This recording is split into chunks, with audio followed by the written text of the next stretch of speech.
You smell that? That's bonus content, baby.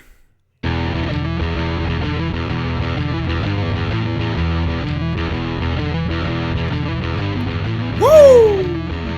Ladies and gentlemen, welcome back to the Die Hard MMA Podcast. I'm your host, as always, Clint McClain. And this week, Cage Warriors is headed to London, baby. That's right. So it looks like this week, thankfully, Cage Warriors is going to go ahead and blaze right on with their event. They've managed to save us one fight from UFC London. They've stacked it onto their card. They have decided to show absolutely everybody the middle finger and put on a show for us, and I couldn't be happier. We've got some fights to watch. We've got some crap to bet on. This is a degenerate's dream. I can't believe there's going to be some actual action for us this weekend, and I couldn't leave my Die Hard horde hanging. I got you guys.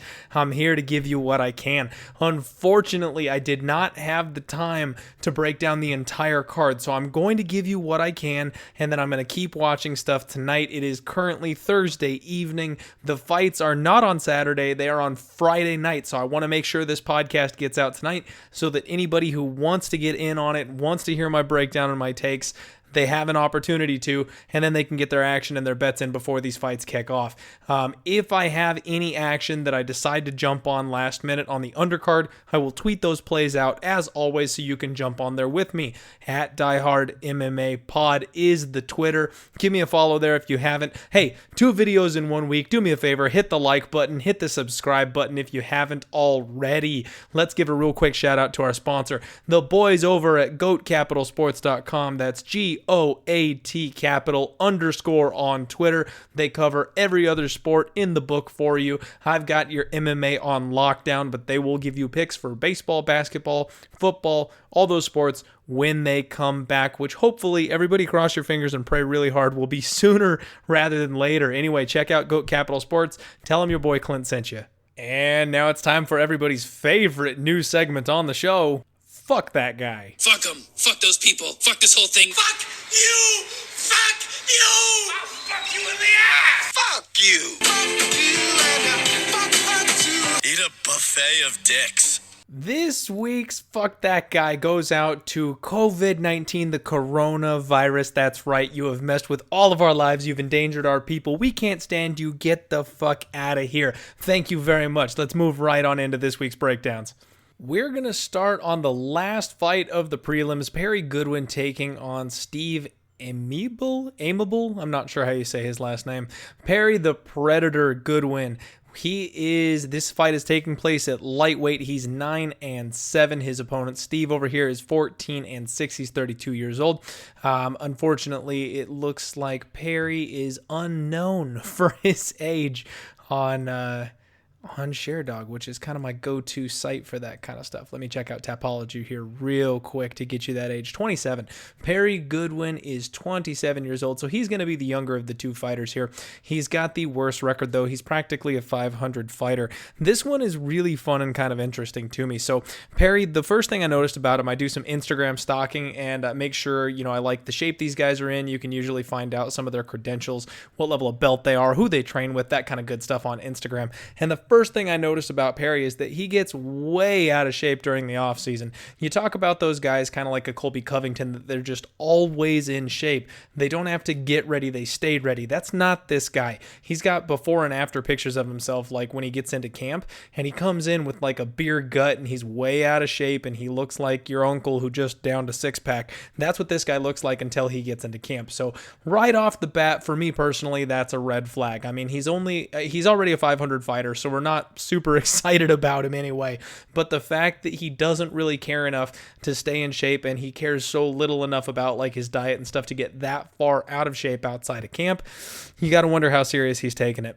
When he is in the cage, though, if you've seen one Perry Goodwin fight, you have seen them all. All this guy does is attacks with heavy leg kicks, and he tries to walk people into his left hook. He's got really heavy hands. He dances around to try to reset the range of the fight, and then he blitzes in with big shots wings big hooks, and tries to destroy your lead leg. That is all this guy's got. So if you're a low-level talent and you're going to charge forward, if you're going to leave your chin open, he will knock you the hell out. However, if you've got any level of finesse beyond that or a good chin and you can take his shots, you're going to be able to bully this guy around. You're going to be able to make him take that step backwards and pin him up against the cage. And that's exactly what I think Steve is going to do here. So Steve is 14-6. He was on a 4-fight win streak before he ran into the champion Mads Burnell. He dropped that fight. That was in November of 2019. And I guess he missed weight before that fight as well. So now he's coming back. He's trying to get back on course. He's taking on Perry Goodwin. And the first thing I noticed about this guy is that he is a very intelligent offensive grappler. He stalks his opponents. He walks them down.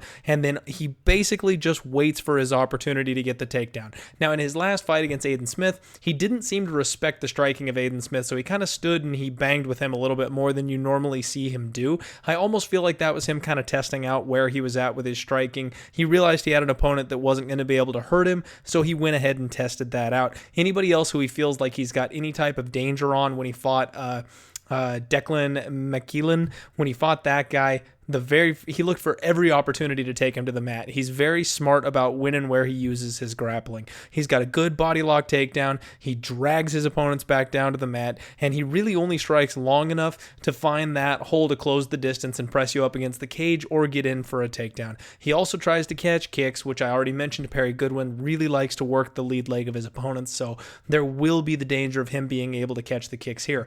Basically, I think this fight is just going to come down to the fact that Steve is a smarter, more intelligent fighter. I haven't seen him get hurt or rocked or anything like that in any of the tape I've been able to find. He's never been knocked out. I think he's got a solid chin. He looks like he's durable. I don't know that he's really got much of a competition here. I mean, he's 14-6, so not a phenomenal record, but it really seems like his 6 losses, 5 of them were decisions, and he's only been submitted once. So you've got to be able to outwork this guy over the course of a full 15 minutes, and I just don't see Perry Goodwin doing that. Now, he's -170. This is low-level MMA. You never know what's going to happen. If he can't get the takedown, if Perry Goodwin is able to get his back up against the fence, he is physically strong. He could walk himself up the cage and keep this thing standing. And if Steve ever gasses out, then Perry's going to beat the hell out of his leg and might be able to do something crazy here. So unfortunately for me, this one is a pass.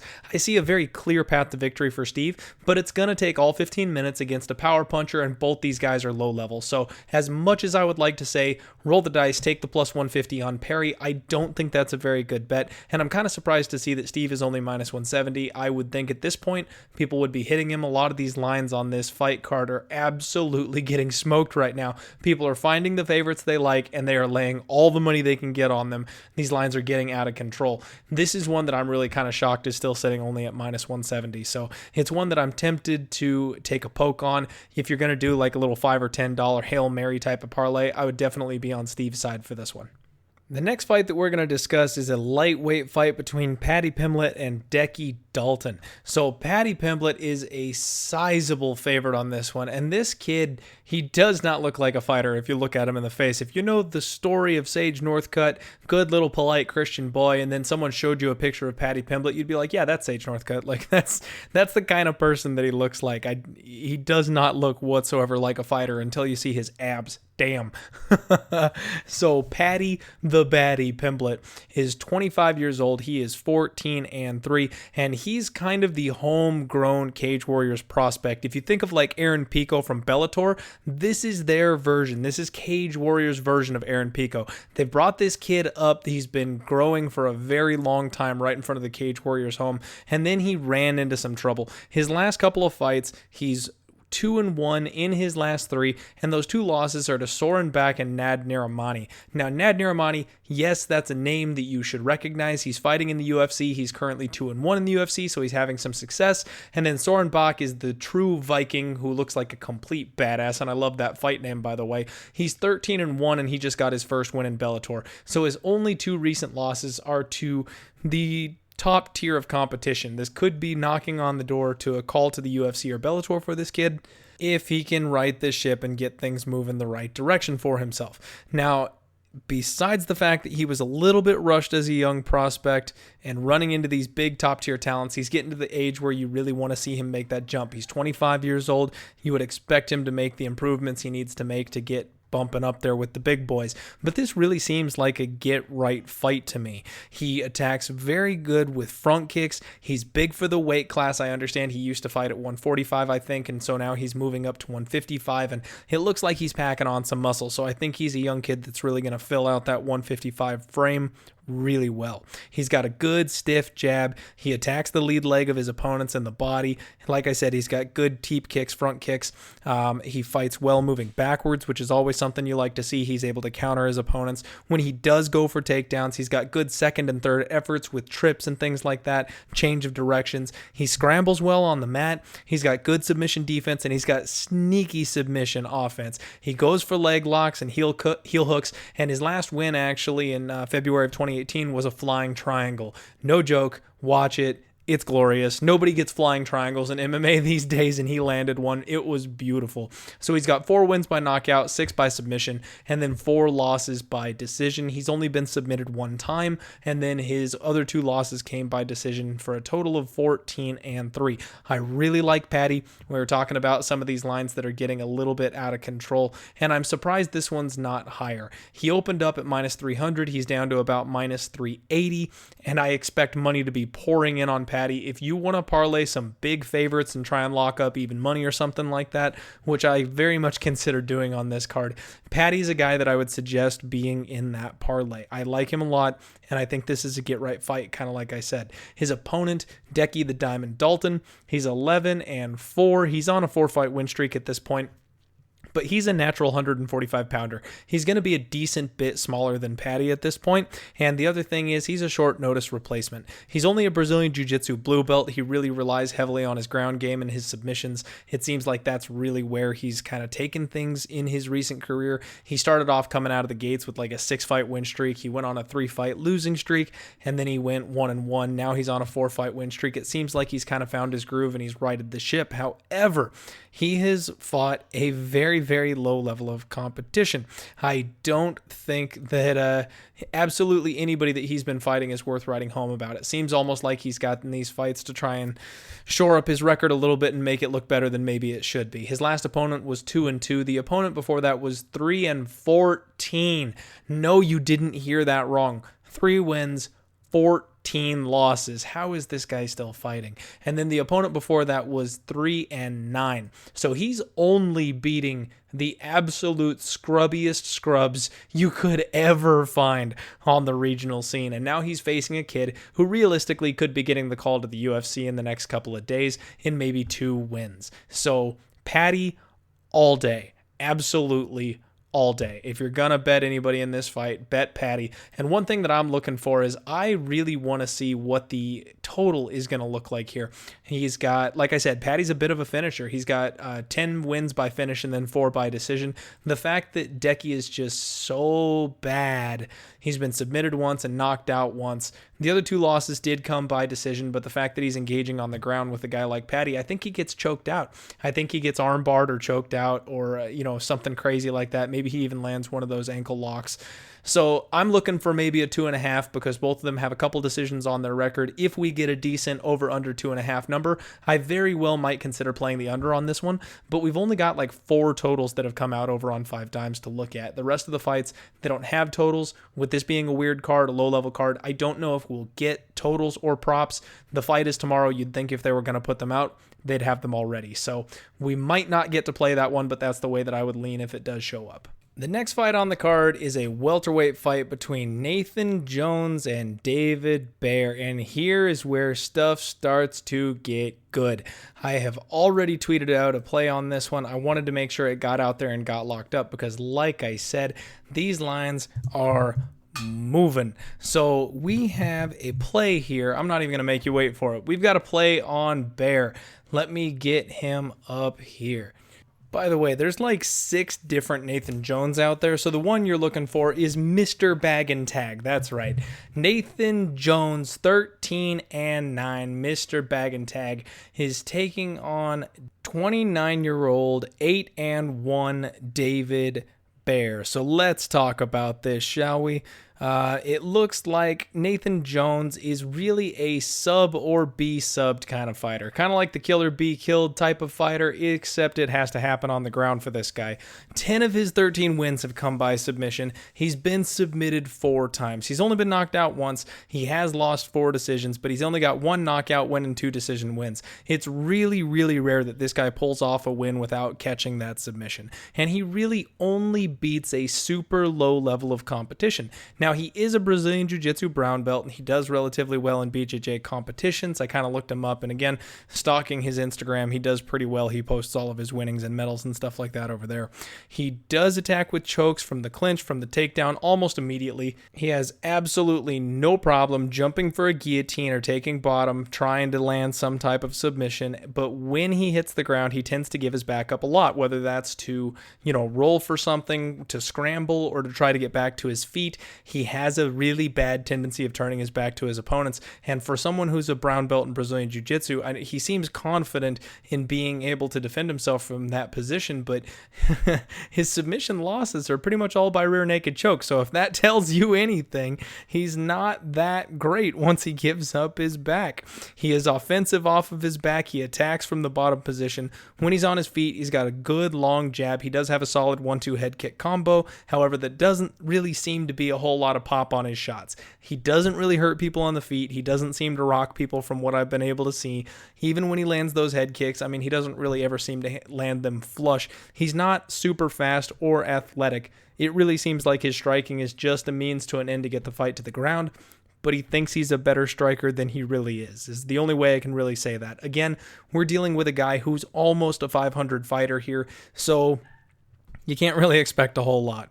He does attack with leg kicks and head kicks, and the biggest thing I noticed is that he really can get bullied against the cage. I'm sorry, I said the biggest thing I noticed. The back thing is the biggest thing that I noticed. The bullied against the cage thing is probably the second thing that I noticed. Now, David Bear over on the other side of this thing, this guy is very promising in my opinion. He's a high-level, all-grappling offense type of guy. He has excellent submission defense. He has 1 loss on his record, and the guy that he lost to, holy crap, did he get stuck in an armbar. This guy is either flexible or tough as hell, maybe both. He had a super deep armbar, completely extended, refused to tap, rolled out of it, managed to wiggle his way out of there and get on top. He's got very strong top control. He has a beautiful power blast double. He looks for offensive submissions when he is stable in top control. He's got strong pressure against the cage. He does like to pin his opponents up against the back of the cage. He has good knees from the clinch. He works the body. He's got a good strong whizzer, and he used powerful underhooks. This guy's the complete package when it comes to grappling. That's really all he does is grapple his opponents around, and then if an opportunity presents itself for a submission, he takes it. He's 8-1, 1 KO, 5 submissions, 2 wins by decision. He has that 1 loss by decision, but that was in March 2018, and it was against a very, very solid opponent. So he was facing Jahara Hussein Al-Silwi. I know I'm not saying that right, but this dude's 13-3, and he seems to really be something. Again, that's the kind of thing that's going to happen, and he had a good, solid back-and-forth performance. That was a submission that reminded me of Paul Craig's fluky submission over who's the big old Russian dude, Magomed Ankalaev. It was with 3 seconds left on the clock that this guy got submitted with this triangle choke. So really just seemed like he had it under control. He was doing great. Maybe a brain fart right at the end of the fight. He let his guard down a little too early. Those are the type of stepping stone lessons that you're going to have when you're shit happens. Let's just put it that way. It's a cage fight. Shit happens. He thought he had it in the bag. He dropped his guard for 1 second at the very end of the fight, and he got caught. So I really think that this is all David Bear, all day, all the way. I'm going to lay the 2.25 units on him. He's currently minus 225, and I just think we're going to snag a unit here. The other thing that I looked at is the over-under is set at 2.5. I was very, very, very tempted to take the over on this one because while David does have the opportunity to finish with a submission, and while Nathan also, if he's going to win this thing, it's sub or bust, more often than not, I think that David really just grinds him out over the course of this 3-round fight. I think he's going to stay safe. He's going to do a lot like he's done in his previous fights, defend any submission attacks that come his way, stay on top, deal damage, ride it out, maybe threaten with some offense, but unless he gets a rear naked choke, I don't know that he's going to TKO Nathan Jones or anything like that. He's a durable guy. He also is relatively intelligent when he's off of his back, so I see this being a scrambly, grapply fest type of fight. I'm tempted to take the over 2.5, but since both guys do have that capability to finish by submission, I don't really want to run the risk of that, and I'm actually really confident here that David is going to be the much better fighter. This is a kid that seems like he's got a future in fighting if he really wants to pursue it. He's got all the skill set. He's physically stronger. He looks like the bigger guy, and really all he's got to do is not get caught. He's another one that, in my opinion, if you're looking for a parlay, if you want to try and tie up even money or something like that, I looked at potentially doing that myself. Y'all know how I like to get those even or slightly plus money parlays. But the problem for me is this is such a sketchy card. Remember, we're dealing with low-level MMA. I want to play it really tight, really close to the vest. Only play stuff that I really like and feel strongly about, and that's exactly what this is. I feel very strongly about David Baer just being simply the better fighter here. No problem laying the wood on him. The next fight is a lightweight title fight for the vacant title. We've got Mason Jones taking on Joe McColgan, and this is the line that I was talking about when I said that lines were getting out of control. So Mason is a Brazilian Jiu-Jitsu and Judo black belt. Before getting into MMA, he had a 3-0 boxing record. He's got a good, strong chin. He wades forward. The only issue there is that he's very, very hittable. He comes forward. He every once in a while will drop those hands and rely on his chin. He's got strong submission defense. Like I said, he's a Brazilian Jiu-Jitsu black belt. He does have a very varied up offense. He's creative with his strikes. He's got crisp hands, good forward pressure. He works behind the jab, which you all know I love. He's got very good range control, intelligent defense when he does get on his back on the ground. However, he can get stuck there. Sometimes he'll just kind of stay on his back and be content to be there without really having any sense of urgency to get back to his feet, and he doesn't always mount a ton of offense from his back either. He has good double leg takedown entries. If he does get on top of you, he's got heavy top control, and he's got a really strong submission game when he's in top position. Joe, on the flip side of this thing, he's 33 years old, and he is all legs. This dude is so tall and long. It looks like his hips are way out of place because they're way higher than they should be. Just wait till you see. This dude's legs are ridiculous. He's 6'2", and he's gonna have a height and reach advantage here. He's 6 foot, and I think that Mason is, I think he's 5'8", 5'9". So, I mean, he's going to have a decent height and reach advantage here. He throws looping punches. He's got a right hand that comes over the top. He likes to counter his opponents with that. He does use that reach advantage to his advantage, if that's just a terrible way to say it for entertainment. Sorry about that. But he attacks with those long legs. He puts them to work. Lots of heavy leg and body kicks. Once he gets on top of you, he's got really good ground and pound. He's got strong offensive grappling himself up against the cage. He likes to use that thing. And then he uses those long arms intelligently for Darce chokes. He's got a sick Darce choke on him, and it's something that he's just always hunting for. Of his 6 wins, he's got 4 by submission and 2 by decision. He has been knocked out once, but that was really weird. It was in December of 2018 against Jai Herbert, and I watched that one. I went back and I slowed it down like 6 times trying to figure out what the hell happened. It was a jab, and it wasn't even a hard jab. It was almost like a rangefinder type of jab, and it seems like he just got nicked perfectly on the button because his knees immediately started wobbling. He did the chicken dance, and he did it hard, and then Jai swarmed on him and got the TKO. He's never really shown signs of being rocked or being chinny prior to that. Now, I did look into Jai because of this. It all seemed so weird to me. Jai is the Black Country banger. This dude is 10-1. 8 of his 10 wins are by knockout. He's an absolute knockout artist. He hits hard as hell. So I really think it was just a combination of he got banked right on the button, and he was taking on a legitimate knockout artist type of prospect when this happened. So I'm going to go ahead and put that in the fluke category. Maybe it's to my own detriment. So he's 6-2 with a forgivable knockout TKO, and he's taking on 8-0 Mason Jones. Now, Mason Jones, I believe, should absolutely be the favorite. Listen to the things I just read off to you. I mean, this kid is legit. He's super young, and he's on his way up. He opens up at -190. That has been bet to -550. Holy crap. No, you're not hearing that wrong. Mason Jones is a -550 favorite. The comeback is on Joe at +425. And this is a dog or pass if I've ever seen one. So even if you think that Mason Jones is legit, you're going to hear all the other YouTube handicappers and stuff like that. Everybody's going to be talking about Mason Jones could be in the UFC. This kid looks like he's UFC ready. He's probably right around the corner. You're going to hear that over and over and over again. And I don't know that I agree.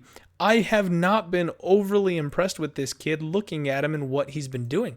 Also, people have been talking about the level of competition that he's been facing, and he fought a 12-6 guy, he fought a 14-6 guy, a 9-3 guy. I mean, so he's facing regional talent kind of the same that everybody else is. He fought a 10-6, a 3-4. I mean, I am not sold on Mason Jones. Now, I do think he should be the favorite. He probably gets the win here, but minus 550 in my opinion is ridiculous. I'm gonna keep an eye on this line, and this might turn into like a Randa Marcos type of situation from last week where I'm very tempted to throw a half unit on Joe. At plus 425, if he gets up to like plus 480 or 500, something like that, that's absolutely insane in my opinion. He's got offensive skills. He's talented. I think this fight is going to play out a whole lot closer than most people think it's going to. On top of that, Mason Jones has not been a finisher since he has been fighting these guys with slightly better records. He came on the scene. He was knocking out and submitting everybody. His last 2 fights have gone to decision, and they've been scrappy. He's taken some damage. He's been in some bad spots. I think Joe is a guy that could do that to him, and I think that Darce choke is going to be available. So very tempted to take a flyer on the dog or pass situation. I'm going to go ahead and pass at this point because, again, I want to see how crazy that line gets, but I'm very, very tempted to just fade absolutely everybody here and throw a very, very small bet on Joe at these insane dog odds. And that brings us to the main event of the evening, our recovered UFC fight. We have got Darren the Dentist Stewart taking on Bartosz Fabinski. So this one is an interesting story. Both Darren Stewart and Bartosz were supposed to be on UFC London. Both of their opponents weren't able to make it because of the coronavirus and all the crazy travel situation, everything like that that's going on. So instead of having both them just shit out of luck, they're facing each other. And even though there's a title fight on this card, they're the main event because these boys are from the UFC. So Darren the Dentist Stewart, y'all may remember him. I have a soft spot for this guy, and we cashed that split decision win over Darren Wynn back in October. He's got improved wrestling. This dude's got heavy hands and he is mean. He's got that killer instinct when he hurts his opponents. He attacks with knees and elbows from the clinch. He's got very intelligent defense against the cage, and he doesn't accept bottom position. He gave up a bunch of takedowns to Darren Wynn in their fight, and especially in the first round, it felt like he made Darren Wynn be the one working because he was always able to scramble and get back up to his feet and force Darren in on him again. The thing with this guy is that you can't stand with him. So his opponents are going to be diving on legs and desperately looking for that takedown because you want nothing to do with this guy's striking game. And the fact that his counter wrestling, his get up game, all of that is going the right direction. All of that is improving. He is just going to get more and more dangerous. He does give up his back when he tries to get to his feet, but he doesn't seem to be scared of anybody's offensive submission game. He only has 2 losses by submission, and that came from Carl Robertson. Well, that was a rear naked choke, so it kind of, ruins my point here. But then he got choked out, guillotine choke from Julian Marquez. That was during his 3-fight losing streak before he really patched up the ground game that really was the Achilles heel of his MMA package. So in this fight, he was training to fight Marvin Vettori. So let's talk about that for a second. Marvin freaking Vettori versus Bartosz Fabinski. I mean, which one you think is dangerous? So Marvin Vettori is the guy that almost stole a win off of Israel Adesanya before he rose to the top. He's a very talented fighter, good offensively everywhere, good submission game, good wrestling, good striking. I mean, that was going to be an absolute brawl. This is a massive step down in competition. So Darren Stewart was shooting for the stars, taking on a guy who arguably could put him in that, top 20, top 15 type of argument conversation with a win over. And now he's taking on Bartosz Fabinski, who's a guy that has been in the UFC. He's a wrestler. That's all this guy's got. He's a wrestler. He will stick to the game plan. He will absolutely sell out for the takedown. He's coming off of a long layoff, and he's very, very, very hittable. He drops his hands on his entries for takedowns, and I think the reason for the 1.5-year layoff is because he got absolutely steamrolled by the tractor Michel Prazeres in his last fight, and that was in November of 2018. Prior to that, he had a fight against Emil Meek in 2018 also, but before that, he was on another really long layoff. I'm not sure what that one was for, but he fought in November of 2015 against Hector Urbina. That's right. So let me tell you about Bartosz Fabinski. He gets to the UFC. All he does is grapple. He got a couple of TKO stoppages on the regional scene. I say a couple. It's a lot more than that. He's got 8 wins by TKO, 6 decisions. He is 14-3. I just don't think he's that good. So he beats Hector Urbina. I'm sorry. He gets to the UFC and he takes on Gareth McClellan. He beats Gareth McClellan. Gareth is now 13-7. He's on a 4-fight losing streak. His last fight came a loss by knockout in EFC Worldwide. So he's back on the regional scene, no longer in the UFC, and he's getting knocked out by that level of competition.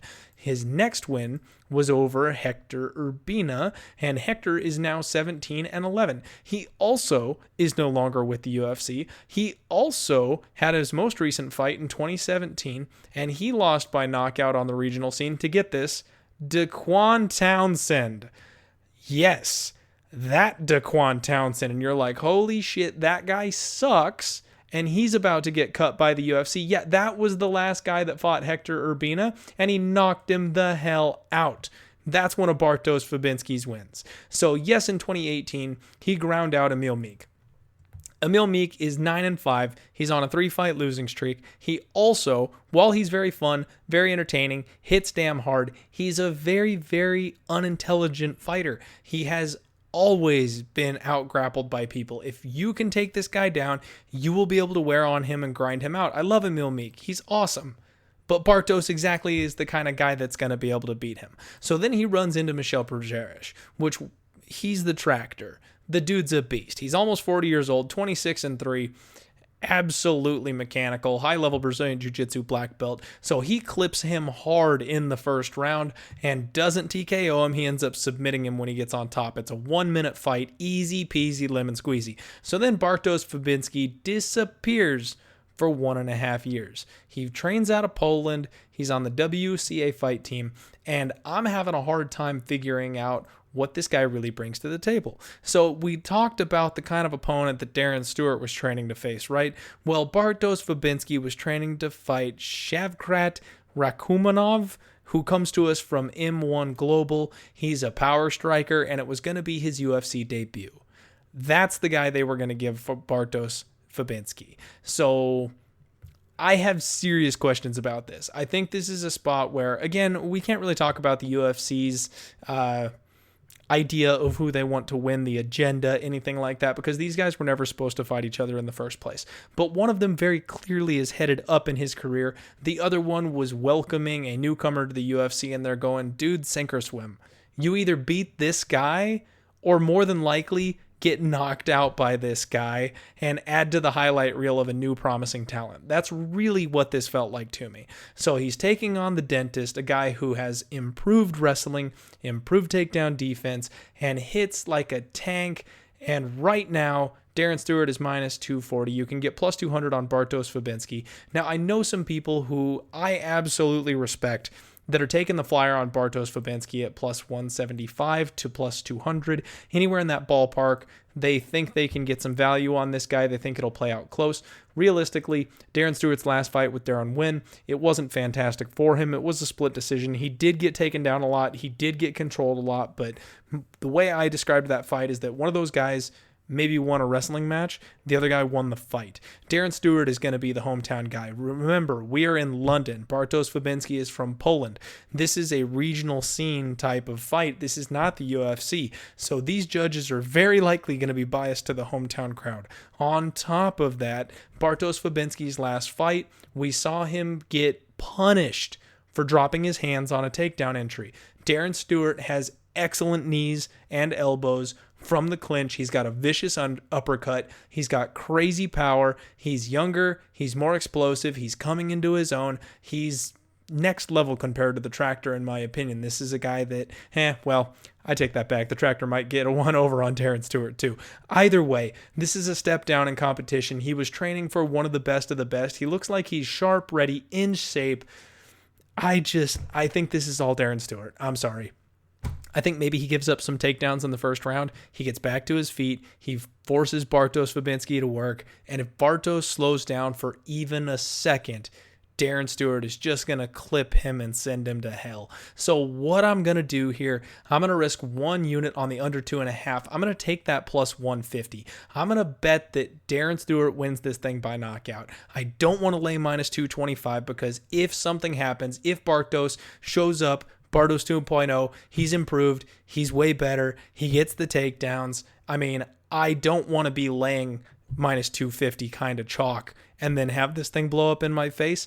I'm okay with risking 1 unit on the under 2.5 and praying that Darren Stewart gets a second round TKO. And if he manages to somehow win a decision kind of like he did against Darren Wynn, it is what it is, man. You know what I mean? I will take that risk. There's a very good chance that we come out of this night breaking even, going 1-1. I'm pretty sure we're going to get that unit on David Bear. And then if we also are free rolling the main event and we get the knockout, it's going to be a great night for us. If we end up going 1-1 and break even, that's totally fine. On top of that, if we lose on David Bear and Darren Stewart gets the knockout, that makes up a lot of that minus 225 that we just laid on David Bear. So I think this is a good way to kind of cover ourselves. 2 bets are being risked at this point. We stand to win a decent chunk. I like the play. Let's do under 2.5 at plus 150 on Darren the Dentist Stewart to just get the damn thing done. And who knows? That also leaves the door open that if for some reason he gives up his back and Bartosz dives on it and locks up a rear naked choke, well, hey, guess what?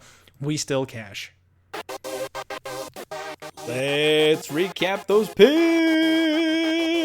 We are going to kick our night off with a minus 225 favorite. We are just going to bet that David Bear is the better fighter and gets the damn thing done. Our only other pick is going to be on our boy Darren the Dentist Stewart, but not the way you think. We're betting the under 2.5, hoping that he knocks out Bartosz Fabinski in the first or the second round. We've got 2 minutes and 50 seconds of round 3 for our trouble, just in case we need it.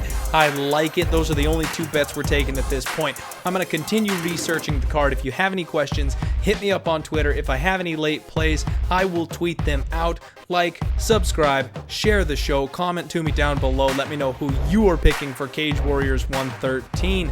Love you all. Stay safe. Give somebody an internet high five. Make sure you check on your friends. We are needing to take care of each other in this dark time, folks. Let's enjoy some fights. Let's enjoy some MMA. Let's cash some tickets and let's roll.